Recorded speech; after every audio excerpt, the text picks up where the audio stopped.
You know the vibes. Welcome back to another episode of the Hoop Genius podcast brought to you by NBA 2K23. Mo Mootsie alongside BJ Armstrong as always. BJ, how you doing?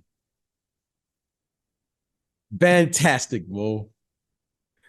Real name, no gimmicks. Doing a little podcast. You've been working real hard. You're giving us all of the interviews. You got Allen Iverson this week. Well. I do have to say something because we missed yesterday's episode, and that was on me.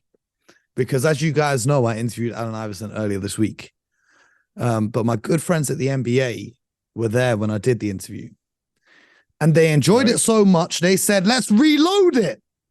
And they invited me to do another one. In the words of the great DJ Khaled, another one. But that second one was great. We had an audience of some kids from Newham, which is a borough in London, a place in London where they've got a youth basketball team, junior NBA. So, I was just hoping facilitate AI drops of knowledge for the next generation, because that's what it's all about. It was a blessing. It was a true blessing. But, we had a public transport strike, tube strike as well. So there was no underground trains, anything like that. So trying to get Uber was impossible. So anyway, we missed the episode, but we're back and we've got a lot to talk about. So we're going to real quick go through all the latest topics around the NBA, get you guys up to speed.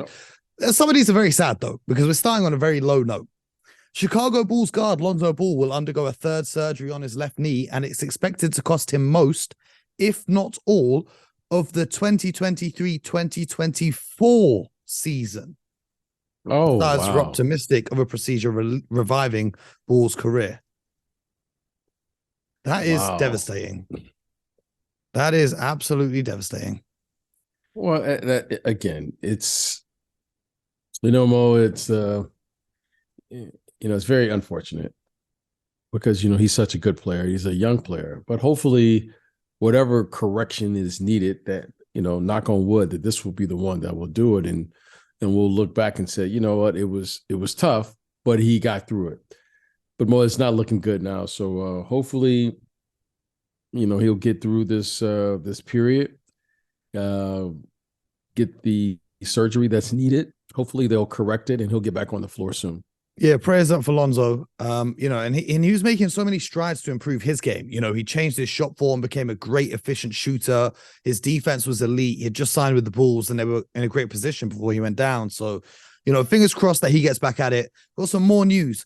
ESPN sources: Charlotte Hornets owner Michael Jordan is engaged in serious talks to sell a majority stake in the franchise to a group led by Hornets minority owner Gabe Plotkin and Atlanta Hawks minority owner Rick Schnall or Schnall. I don't know. Michael Jordan giving up ownership of the Hornets. What are your thoughts, BJ? Well, it's very interesting. And, there's been no, talk or chatter that you've been hearing behind the scenes of possibly signing. So, that purchase that he did some years ago, talking about Michael, that was a very financially, he's done incredibly well. That's been an amazing business opportunity for him. So, I don't know if this is true or not. I think that was reported by Woj. Yep. So, you got to know there's something to it. So, we'll see how it turns out, but hopefully, we'll get some clarity on that one, but that kind of hit everybody by surprise. So Michael Jordan bought the Charlotte Hornets for $275 million reportedly. Guess how much they're worth now? It's probably worth around $2 billion or something. $1.7 billion. Yeah. So I was saying, I would try. And if you're Michael Jordan and you wait for the draft, and somehow you luck into the first overall pick, and you get Victor, that valuation's going up even higher and higher because you're going to have the number one prospects in the world on a contract for 4 years. Like I said, financially, he's done very, very well. I was trying to be nice and polite with it. It's been an extremely, extremely lucrative deal. Listen, that's when I say secure the bag, that's exactly what he's going to do. Congratulations. Another Yes, it W is. for the GOAT. Another interesting thing that's for sweeping the NBA is the phenomenon of sports betting, which I believe is new in the USA this year. It's been around in the UK for time. Wizards guard Monte Morris says that sports betting has changed how fans heckle NBA players. Now you hear guys yelling, "I need such and such for the parlay." They take the fun out of the game, like the love for that, and every night. So even recently, Terry Rozier put up someone put up a screenshot of Terry Rozier. They messaged him because he didn't score the amount of points they needed to win their bet, and he replies then in maybe a more expressive language, but he said, "I don't care about your bet." What do you think about the sports betting going on? Because I personally do not bet. I have tons of friends who do. It's not something that I get involved with. But what's your take on this and how it's affecting the NBA? Well, it's been one of those things, Mo, that's been going on since the beginning of time. So it's all of a sudden now, instead of it was something you never talked about, meaning, that's sports has always been associated with. Yeah, but am I right in thinking like in the States, it's only now this season that you can use these betting apps and bet on this team, this team, this team, this team, or this player rebounds, points. Well, it's just been brought to the forefront as far as legally, people are doing it. States now here, where it's legal now, right? But it's something that's been happening since the beginning, right? And it's kind of one of those things you've known about, but no one talked about, and now it's legal. It's kind of like medical marijuana, something no one talked about. but you had an idea that maybe people might have been, maybe like that. You know what I mean? But now it's legal in some states. We still wait. Yeah, you still wait. Yeah. So yeah. But it is what it is, but it's so I don't think it's anything new, but again, it's just one of those things now that they're come to the forefront and there's a lot of business. So you're seeing a lot of, these companies now really involved with sports in a way that you've never seen in prior years. Atlanta Hawks forward Bogdan Bogdanovic has agreed on a 4-year, $68 million contract extension. Interesting. Yeah, it feels to me like after seeing, Kevin Herr leave over the summer, they kind of regret that move, and now they're trying to keep their other shooter to stay on the roster. What do you think of that move for the Atlanta Hawks? It just, I'm not sure what's going on down there in Atlanta. Because I was thinking, gotta wait and see. I was thinking that they were going to maybe trade him, but because this season has been so disastrous. But they got a new coach.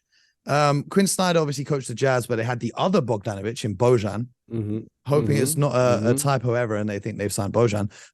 But he's a player that fits the mold of the role players that Quinn Snyder likes to play with, if I put it like that. So it just seems, Coach Snyder just got there. They made this trade. They're not winning. And then all of a sudden, you announce a 4-year extension. Very odd timing. However, maybe they know something, and I'm going to assume they know something we don't know. And I know you're never supposed to assume, but it's certainly on the surface. Here doesn't, I can't put all the pieces together. Yeah, and they had a change in their front office, right, earlier this season. Yeah, change in front office. I'm saying that change in their front office, change head coach, underperforming. And then they do this. Okay. All right. Okay. All right. I'll wait till I see the entire picture before I comment about it. But certainly it's a very interesting, seems odd at the moment. Let's just say that. Did you watch? I watched one of the most fun endings to a game of the season recently. The Chicago Bulls, DeMar DeRozan comes up the floor, hits a 3-pointer, gets fouled, 4-point play, only for the most clutch player in the league right now, De'Aaron Fox, to walk down the other end, pull up for a 3, and splash it in. BJ, what's the secret for these guys? Because De'Aaron Fox has been clutch all year long. What's the mentality? Take us inside the mentality when you get to the final stages of a game and you've got to hit a shot. Did you ever have to take one of those shots? Because obviously I know you had Michael on your team, and Scotty on your team. Did you ever have to take one of those shots?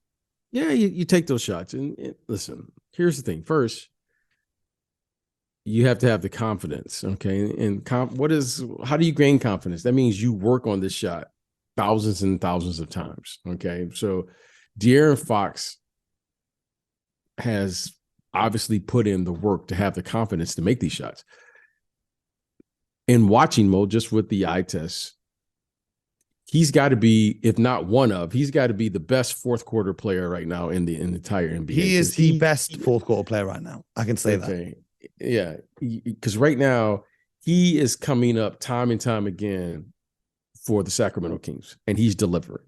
Mm-hmm. So the mentality is, one, you got to have the confidence to do it. And then two, you got to live with the results. Because more times than not, you're going to actually fail than it's impossible to do this 100% of the time, even 50% of the time. So you're going to probably, more than likely, you're going to fail more times than you make that shot. But you got to have the confidence to do it and live with the results. So what does that mean? You can't dwell on the fact when you miss that shot and then say, oh man, I missed the shot, going to, you can't get too low when you lose a game and you can't get too high when you win it. So I just think having an even kill, putting in the work, and then living with the results, to me, is the best way to approach that. And however it turns out. But when you put in the thousands, and if you put in the hundreds of hours that's necessary, the thousands of hours necessary to get to that point, then you feel comfortable doing it. And certainly De'Aaron Fox is playing. I mean, he's playing spectacular this year. I would be so disappointed if he's not an all NBA player. Put it like that. I think he's been terrific. I think he has to. The Kings have been great. Yeah, I mean, he's been fantastic this year. Well, the Kings winning that game against the Bulls ended a 17-year losing streak as they got their 41st win of the season, securing, even if they lose all the rest of the games, they get at least a 500 record. Now, before the season began, we thought the Kings would be good, but we didn't have them down as the third seed. They've exceeded, I think, even the highest expectations of them this year. Well, yeah, they've exceeded that, but give those guys credit. Mo, I've been pulling for the Kings. I think you secretly have been pulling for the Kings. I love my Euros. Great to see them. We got big Sabonis over there. Yeah, Sabonis. It's been great to watch these guys, to see these guys. But I'm gonna tell you what, it's just fun to see an organization. I think they had the longest tenure of not making the playoffs in the entire NBA. For them to have this type of turnaround, I mean, it's been a complete 180 for them, and it's been great to see. I think it's a really fun thing of lighting the beam. I think that's fun. They're playing the games. They're competitive. And what's really fun? When you watch a Sacramento Kings game now, you expect them to win, and they expect to win, and they're disappointed when they lose. So that's fun. It's fun to watch how they've really changed everything around there. But more importantly, they have a good team. I have a very important question. If you watch the Kings games, you see the Kings fans. It's something that I've always seen but never understood. What the hell is up with the cowbells that the fans have during the games?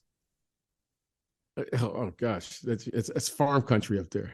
Is that why they're all farmers? Yeah. Well, that's what they say. I think it's Phil Jackson said, it's call them farmers up there, and they started ringing their they start bringing their cowbells up there. So I think it's just a fun thing up there. Good atmosphere. I really want to get out there for a playoff game. I'm going to try to get out there for a playoff game. It's fun. They have a good fan base up there. It's a good fan base. It's a great city. I've always enjoyed it. I think they've always had some of the best fans in the entire NBA up there. Always. It's always loud. Always, it's a very, very exciting crowd up there. Let's put it that way. And they're loud. Well, the Kings surpassed expectations. Here's an interesting thing about the Warriors that I read. Back in 2019, 2020, when they were tanking, and, they had a bunch of injuries to their guys, KD had just left, et cetera, et cetera. They won 22.6% of their games on the road. This season, they've only won 20.5% of their games on the road, being the reigning champions. This road curse for the Warriors is insane. Steph Curry is fantastic. He put up 50 the other night. I think he's averaging like 30 a game on 50, 40, 90 splits. He's been absolutely sensational. But the Warriors, once again, we've got to talk about, their performance on the road and why they can't get it done. when you look at the numbers, there's a lot in the number of offensive rebounds and free throws that they allow when they're on the road as to being at home. So I wanted to ask you about those two factors. How does rebounding change based on being on the road and being at home? Because I'm imagining free throws is explained by you get a more favorable whistle when you're at home because all the crowds behind you, referees don't want to disappoint, et cetera, et cetera. But what about the rebounds? Well, I'm going to get real technical here because this is a very uncharacteristic situation for the Golden State Warriors. We always associate them with discipline and the way they execute on the road, defense, limiting the opponent to one shot, so forth and so on. All of the things, all the characteristics you want in a winning basketball team. However, when you watch this team here, and I just happened to watch the game last night, something stood out to me. When you defend, you have to defend without fouling. And you have to have the discipline not to take long shots, right? Long shots and quick shots. And the Warriors have a reputation for, as they should, as the best shooting team in the entire NBA. However, you have to have a certain level of discipline in the way you play on the road as compared to when you play, at home. At home, you tend to have more energy. Your role players tend to play better. Your bench plays better, and you can feed off the energy of the crowd. So there's when you watch them play, you say the following: this team doesn't defend without fouling, which forces them to play more 5 versus 5. Okay. When you play 5 against 5, you tend to shoot a lower percentage. When you play against a set defense, sometime if you don't have the discipline and so forth and so on the offensive end, you get a little impatient and you start to shoot quick shots, long shots, get long rebounds, has poor transition defense. Well, yeah, this is what I see with the team now. So now Steph Curry has 50, they win that game. You can't waste a 50-point effort. But how are they losing? They're losing because they can't stop the other team. And when they do stop them, they can't stop them without fouling. So it's been a bad year for them on the defensive end because you can tell they're trying. However, the personnel that they have, okay, and you got to just call it like it is. They don't have Wiggins, who's a terrific defender. Andre Iguodala has been he hasn't played all year. And the players that they do have playing, and Gary Payton, who they traded for, is also injured. Yeah, and those guys, and they can't put a defensive group that can get 3 to 4, or I should just say consecutive stops. So this is what you get, and they've gone to the formula of trying to outscore you. However, they're not panicking, but you can see they're trying. But sometimes, Mo, you just got to say we don't have the personnel to do it. Last night, Mo, I saw them go to a zone for some stretches during the course of the game. So again, this is just what you see. It is what it is. And you have to say it. This is who they are right now. And then they're just trying to figure that out. Yeah, it's interesting because the shot profile of the looks that they give up is roughly very similar when they're at home and when they're on the road. But when they're on the road, teams are just burning them from 3. The percentage that teams shoot from 3-point land is, I think it was like 8% lower when they're in the Chase Center than it is when they play anywhere else. So that's really interesting to me, the differing in factors. Do you remember back in, 2020? Was it 2020 when we first started doing shows, when Philly had like the best home record in the league and won like 12 road games all year long? Right. And listen, here's the mindset. Playing at home is totally different than playing on the road. Personally, I enjoy playing on the road more than I like playing at home because it's a greater challenge. It's a different style. It requires more discipline. It requires you to protect the ball and not have turnovers. It requires you to actually have to execute a little bit. You can't rely on the energy of the crowd to get you in the game when things aren't going well. You can't you tend to be a little bit more aggressive at home.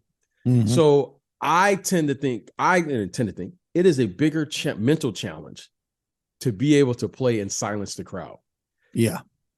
There's nothing more I enjoy than silencing the crowd on the road, because it requires you to not only just have the physical toughness, you got to have a mental toughness that requires you to say, okay, I can't just shoot a good shot. I got to turn down a good shot to get a great shot. I got to make every play and play through the mistakes. And that takes mental toughness. You have to actually understand personnel, because when you're playing against a team at home, they're going to have better, normally they'll have better energy. So to me, it's a much greater challenge to do that. And the most important thing, Mo, is you have to play a brand of basketball that translates on the road. And that to me is the biggest thing. A blended brand of basketball. Now you're talking my language, Mo. Now you're talking my language. That's one of the BJ Armstrong catchphrases. Mo. Now you're talking. So, yeah, you shoot the three at home. You come down, shoot a three. The crowd goes crazy. The coach calls timeout. You're feeling good. The popcorn's popping. The cheerleaders are going crazy. Everyone's screaming your name. Okay, Mo, you're on the road, though. You can't just come down and do that. You just can't do that. So, again, it takes exactly that, Mo. There has to be a little blended brand, you do that when you have momentum on your side, but you also got to say, okay, I can get that shot anytime. And you got to play. Listen, if you're going to win, you better understand that. And right now the Warriors, they understand it, but you got to execute it too. So, and right now they just can't do it. Man, let's see what happens in the postseason. That's really intriguing. Today, March Madness tips off. Who's your pick to win it all?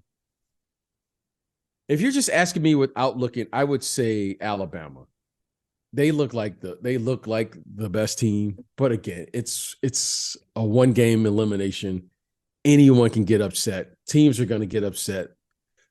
The crowd, the fans. I mean, Arizona just lost to Princeton, so yes, that's what I'm saying. Anybody could win this thing. So, but if you're saying just off the cuff, Alabama certainly looks like the best team. That was my pick but too. Remember, Mo, and to win this tournament, you got to be perfect. You got to go 6-0. Okay, and only one team is going to go 6-0. So your choice of who's going to go 6-0 is just as good as mine. But if you're asking me, I would say that's who I would pick. No doubt. Well, we're gonna miss a couple episodes this weekend. I don't know if you're around this weekend, but we can try to get a couple more in for the listeners. Some weekend listening. And we'll keep the podcast rolling. Apologies for the missed episodes this week. It's been hectic, but I promise it'll be worth it. We've got 45 minutes of Allen Iverson for you coming up next week. So make sure you're subscribed. Make sure you're subscribed so you don't miss it. Notification bell, all of that. Review, rating, leave 5 stars, all that good stuff. And most importantly, until next time, you know the vibes. Get buckets.